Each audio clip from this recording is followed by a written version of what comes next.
BlackRock's Ethereum ETF plan is confirmed in NASDAQ filing.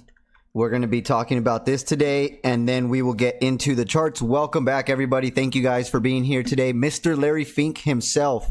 BlackRock CEO Larry Fink has emerged as a big fan of crypto. If you guys don't remember, not too long ago, Mr. Larry Fink was a crypto hater and he was a crypto Bitcoin bear. He said that it was going to go to zero, and now here he is buying it in, coming into it, finally giving in, and the time has come. With that being said, let's go ahead and take a look at the charts. We got Bitcoin here at resistance after this breakout. Now, what is going to happen next? I wish I could tell you. However, I am not a genie, but we can use some metrics to kind of determine or get a bias towards our next move in the short to midterm, and then kind of in the long term. We'll take a look at that. So thank you guys for being here. Looking at Bitcoin on the 45-minute chart, it is coming up to resistance. We'll go ahead and start from the top down on this look that we're going to get on Bitcoin. We can see here that we're just pulling a super local range, but we did break out for 1, 2, 3, 4 days in a row. We have pumped, and volatility is now starting to come up. The BBWP measures volatility. When you see it down here under this blue line, you will see extremely low volatility, meaning that we're going to see a pump coming in relatively soon. When you see it above this red line right here, then that means that volatility is extremely high, and upon its first curvature down, that is going to let you know kind of where the toppy is or the top gets. But use it how you please. This is a free indicator. I enjoy it. Now, taking a look at the market siph, we can see that the money flow is coming up. The VWAP here, the curvature on this VWAP is nice and long. It looks like it is coming down for at least a test, but money flow is coming up. So when money flow is coming up on a daily, that gives you a bias towards looking long, at least in the near term future.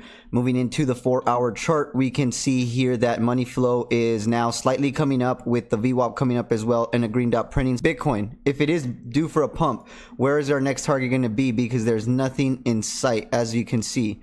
So how are we going to do that? I'll give you guys a quick little look, and then from there we can see. You can use this fib extension or fib retracement. It really depends how you like to use it. But let's see here. We're going to do this live. All right. So we're pulling it from the last local high to this high. Our next goal is going to be 4,000, which seems kind of crazy. It would be nice if we get a good rejection off of this $33,000 level, but 40,000, essentially 39K, is going to be your next level of that golden pocket for Bitcoin to look out for. It's been super spicy lately, so we will get looking at that. But as far as Bitcoin goes, you're safe to say, I mean, you can start dollar cost averaging in. If you think you're too late, I wouldn't go and spend your whole life savings on a Bitcoin right now. But what I would do is start looking at it and maybe buying some daily, weekly, monthly, and coming up with a strategy for this next bull run. Moving into Ethereum here, we can remove this little bad boy, and I already pulled the fib right here. So Ethereum did the same thing as well. This one had an enormous day yesterday, and if we look at how much it pumped, this thing went for a 12% pump, and it's now retracing. So the retracement's not bad. It would be nice if we can get this retracement back to 382 with some bearish or bullish divergences, and then a bounce up top.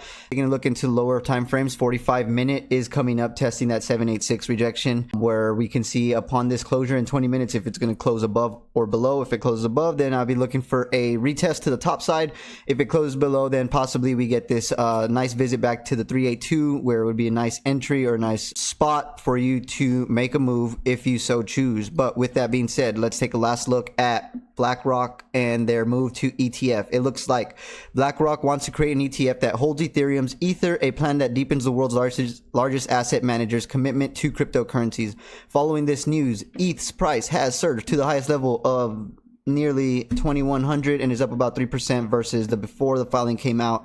It later gave back about half that gain and still remains up 9% versus 24 hours earlier.